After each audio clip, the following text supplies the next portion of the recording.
আল্লাহ সূরা কাহফের 46 নম্বর আয়াতে বলেন, বিসমিল্লাহির রহমানির রহিম, আল মাল ওয়াল বানুনা জিনাতুল হায়াতিদ দুনিয়া।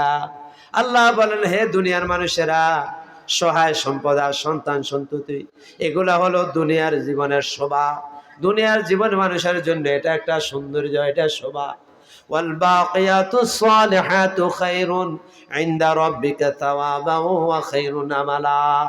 আল্লাহ ডেকে ডেকে বলেন, হে দুনিয়ার মানুষেরা, আমার বান্দা বান্দিরা, স্থায়ী যে নেক আমল সমূহ, স্থায়ী যে নেক আমল গুলা, তুমি যে 5 ওয়াক্ত নামাজ পড়ো দৈনিক, তুমি যে রোজা রাখো, তুমি যে বছরে একবার যাকাত দাও, ফিতরা দাও, তুমি যে নফল সদকা করো, যত নেক আমল গুলা করো, কোরআনে কারিমের তেলাওয়াত করো, তুমি যে হজ করো, যাবতীয় নেক আমল গুলা, এগুলো হলো স্থায়ী।